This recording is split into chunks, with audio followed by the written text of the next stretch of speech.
Well, somehow here we are, the beginning of season 7, the final season of Riverdale. It's kind of like that feeling when it's August 1st and you have several weeks of summer vacation left, but also you're in the final month and you can see it coming to an end, you know? I mean, what do I even do with myself now? What is life like without Riverdale? Well, whatever the case, as is my duty, my shame, the anime body pillow of my life, it's finally time to do the thing we've all been waiting for and start the beginning of the end of Riverdale. But before that, really quick, this video is brought to you by Surfshark VPN. Surfshark VPN is an app and browser extension that lets you change your IP address to be pretty much anywhere in the world you want. Now, what this means for you is it protects you from websites and other users trying to snoop on what you're doing and from where. Maybe your country has some weird, strict content censoring laws, or you just don't want people to potentially hack your accounts. Well, Surfshark VPN can help you with all of that, but it also has a lot of very practical day-to-day uses, like allowing you to watch the Netflix libraries from almost any country. Fun fact, Slovakia has by far the highest number of movies and TV shows you can watch, with over 7,400 titles compared to 5,800 in the US. And all you gotta do is just install Surfshark VPN and tell it to put your IP address in Slovakia, and there you go, you have access to an extra 1,600 titles. Or Japan and Taiwan have the biggest anime libraries on Netflix, so using Surfshark VPN, you can have access to all of that. Or in the reverse, if you're traveling away from your country, you wanna stay up to date on a certain show you're watching or whatever, you can use Surfshark VPN to put your IP address in your home country, and then wham bam bibbidi-bow, there you go. It's quick and easy to sign up and install, and only costs $2.49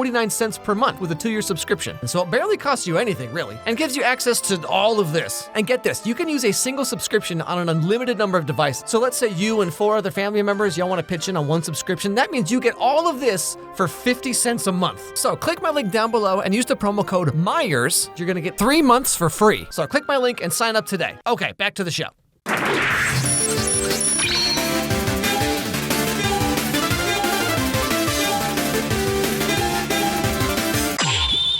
So as you may recall from the end of last season, Cheryl made out with everyone in town apparently and gained all their superpowers. And then she used them to stop a comet from destroying the Earth. But in so doing, the entire world got sent back to 1955, and Jughead is the only one who remembers anything. The year is 1955.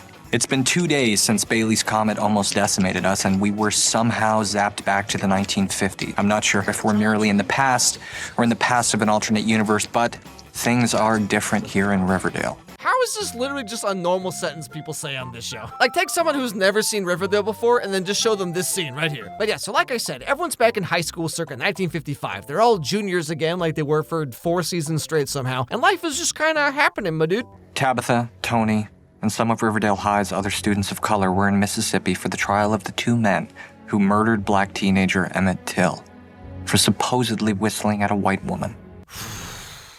Okay, all right. Well, this is not where I thought Riverdale was gonna go. I don't know if I trust Riverdale to deal with this kind of issue with any kind of proper reverence. I mean, this is a very real, very horrible event in history, but this is Riverdale we're talking about, you know what I mean? Now, while Jughead's in class, we learn that Bailey's comet is coming back in about 2 years, and Jughead thinks that maybe, somehow, it could send them back to the future, if he can get everyone else to remember what happened. So on a whim, he digs up the time capsule they buried senior year, which is still there somehow, miraculously. So are they back in time, or is this an alternate reality? Did Jughead dream about being a butterfly, or is the butterfly dreaming about being Jughead right now?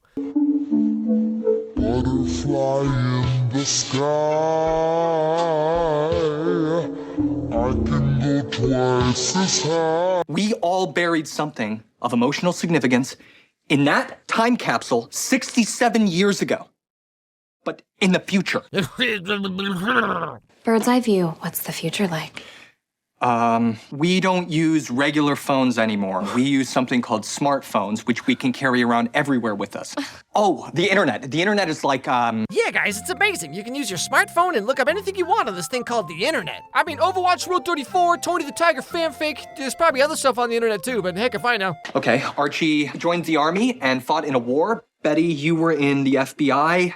Kevin, you directed some musicals, and we're in an organ harvesting cult. Wow, sure sounds like no one knew what to do with my character now, doesn't it? And so this goes on for a while, and Jughead desperately tries to get them to remember anything about anything and come up with some kind of plan on how to get back. So short of waiting for Bailey's comet to return, the other way that we could break through the space-time barrier is by getting Archie and Betty to make out on top of Archie's bed, and then we blow up a bomb underneath them. how is Riverdale a real show? I mean, everything he just said, like, legit happened last season. And of course, shockingly, no one believes him. So now he's stuck in 1955, not sure how to get home or who to talk to, and just kind of living his life, I guess. The NAACP asked Emmett Till's mother to travel around the country to speak about what happened to her son. I've decided that I want to go with them. I'll be in touch, okay? Awesome. I mean, swell. Sweet. Cap. Poggers? Now later on we get this very deep kind of intense scene about Tony and everyone talking about Emmett Till and like what happened with that. If you're comfortable sharing your experience, I believe it would be valuable for the rest of us to hear about what you saw. Miss Topaz. And then immediately after this, Jughead's hanging out at Pop's and the alternate future angel superhero version of Tabitha shows up and we're right back in Riverdale again. I'm not the Tabitha from 1955. I'm Riverdale's guardian angel. You need to use your chronokinesis and get us the hell out of 1955. I mean, it's just, like, having both these things in the same episode is giving me some crazy whiplash. What happened to Emmett Till is a tragedy that affects all of us and is a failure of humanity at its very core. Hey, guess what? I'm an angel from the future. At the moment of impact, I used what was left of my life force to send everyone back to the past, to a point far enough back that might give us the necessary runway to make it back to the present by exploring and untangling the various timelines that became knotted and entwined when the comet struck. Yeah, I'm not gonna lie, that makes all kinds of no sense, but hey, I'm here for the ride, so count me in. So to make sure that the timelines can be untangled correctly, Angel Tabitha has to wipe Jughead's memory completely, or else weird things might happen in Riverdale. Imagine that. And so she does that, and then the show just kind of reverts back to like this very standard teen drama, kind of like a combination of seasons 1 and 2, but set in 1955. So over the next 3 episodes, nothing really happens. It's just the same characters going through mostly the same stories they did like 5 years ago.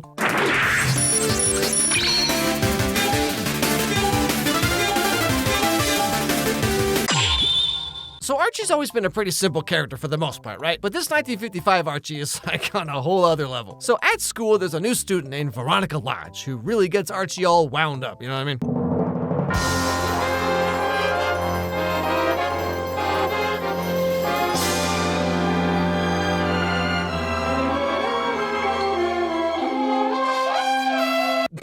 Wait, what is this face?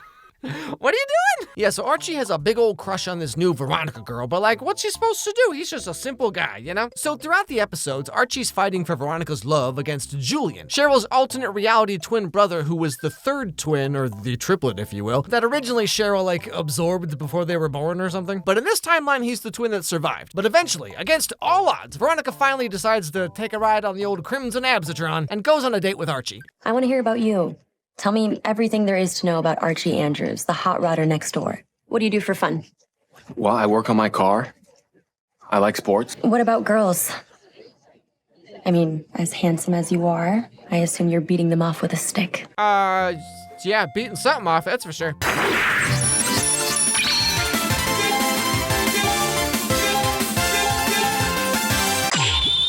So in this timeline, Betty and Kevin are dating and going to the sock hop together. But of course, Kevin is not quite into Betty, you know what I'm saying? What is it? Don't you like kissing me? Of course. It's There's always something with you. What is that supposed to mean? It means we've been dating for months and we're still not going steady. I mean, you haven't even pinned me yet. Gosh, when did you become such a sex maniac? Oh, honey, you have no idea. You know, I'm actually kind of impressed that somehow over 7 seasons, they've managed to give Kevin the exact same character arc. I mean, like, he's been in different situations here and there, but they've given him the same exact character growth arc every season. Like, to be fair, it does make a lot more sense here because it's the 1950s, but like, this is season 7 of the show and we're still doing this. But all the same, Kevin's still trying his best. I'm sorry. I was dope. You were the most wonderful, most skinchiest girl. The what? Betty Cooper, will you go steady with me? Now, later on at school, it's time for sex ed, which is already extremely lacking in 2023, so I can only imagine how amazing it must have been in 1955, you know what I mean? Today's lesson will be focusing on the fundamentals of sexual reproduction. Your bodies are changing right now. Sir, we're all like 28, so trust me, that ship has sailed. If you fuddy-duddies truly want to learn about sex, we have to stop talking about it and start doing it. Oh, Riverdale. Never change. And what's Archie doing with his face again? What is his face? This is like the kind of face I made when I was like 12 and I searched on the internet for Sailor Moon and then scrolled like a little too far down the results, you know what I'm saying? But yeah, so like I said earlier, this season is kind of just going back to basics with Riverdale, where it was always like, hey, did you know that teenagers are horny sometimes? But how does it all start? That's the easy part. Now, you might want to say something like, Cheryl, would you like to get a bit more comfortable? Then she might do this. And then what? And then we read the Bible and sing hymns to Jesus. Isn't that right, Jebediah?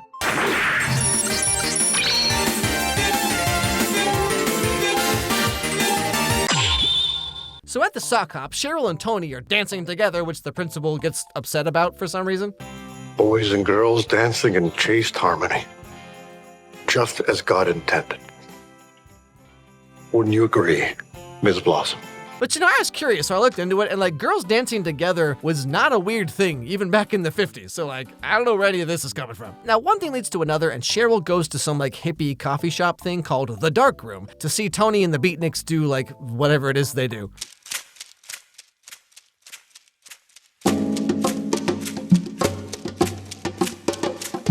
Immortal Aphrodite. Oh, stop. I can't. Daughter of Zeus, weaver of wiles, I pray thee. Oh. Take me. Well, you and I saw that very differently. So due to a variety of reasons, Cheryl's mom is thinking that Cheryl might be kind of sort of and she tells her brother Julian to help her find a boyfriend, because that'll fix everything somehow. But if you're hankering for a steady girlfriend, Cheryl's available. Cheryl? She's always seemed a little standoffish to me. I mean, I've never seen her with a steady boyfriend or anything. She's had boyfriends. College guys, mostly. You know what they say about girls who like older men, right? They're a lot more open-minded. Like, why does this dude talk about his sister like this? This is the weirdest conversation I've ever heard. Now, Cheryl needs to hide her gayness from her family, so she starts a rumor that she and Archie did the old devil's tango. But of course, this being the 50s, things are not that simple. I've always managed to give the Blossoms a wide berth, but now, thanks to you, we'll be linked for the rest of our lives. What are you talking about? The Blossoms and I have had a long talk, and we've decided that based on your actions, the best thing to do would be for you and Cheryl to get married. Now, even though this is all just a rumor and like not true, Cheryl and Archie are kind of starting to realize that they might be getting a little in over their heads here. And so they break up and Cheryl starts hanging out with Tony to learn the ways of the spinster.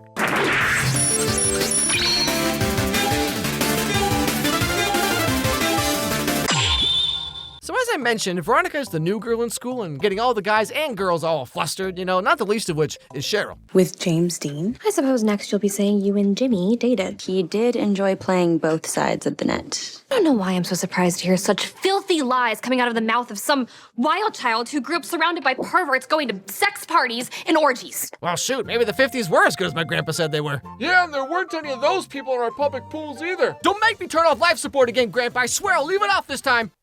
I meant French people. So as has kind of become the norm with Riverdale, Veronica's character doesn't really do much on her own. Like, she just kind of tags along with other people and gets involved in their storylines, which brings us all the way back to Jughead.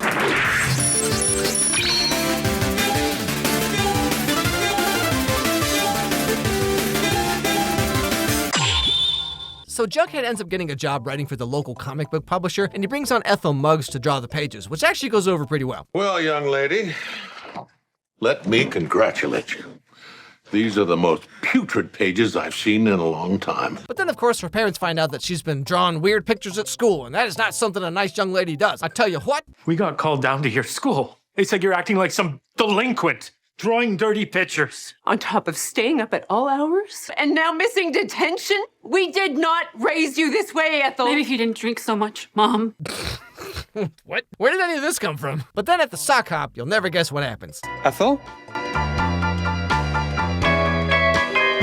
Something terrible happened. See what I tell you? It's all because that rock and roll music and girls with their legs exposed. So Jughead and Veronica team up to help absolve Ethel of any wrongdoing with her parents' death. And long story short, there might be a little something strange going on. Oh, you sad. And that's pretty much where we are right now with the show. At the end of season 6, I thought that them going back in time to the 50s was kind of a cool idea because like there's a lot they could do with that maybe, you know? Jughead's trying to navigate the 50s as a 2022 person. Like I thought it could have been really interesting, right? But then right at the end of the first episode, they just erased all of that. And it turns into a very standard teen sex drama where not much is happening besides all the characters having to go through the same things we already did before. So maybe season 7 is just kind of gonna be like an amalgamation of the entire show, with every few episodes being like a 50s version of a previous storyline. But like, I don't think anyone really cares about going down memory lane with this show. But hey, I guess we'll see what happens.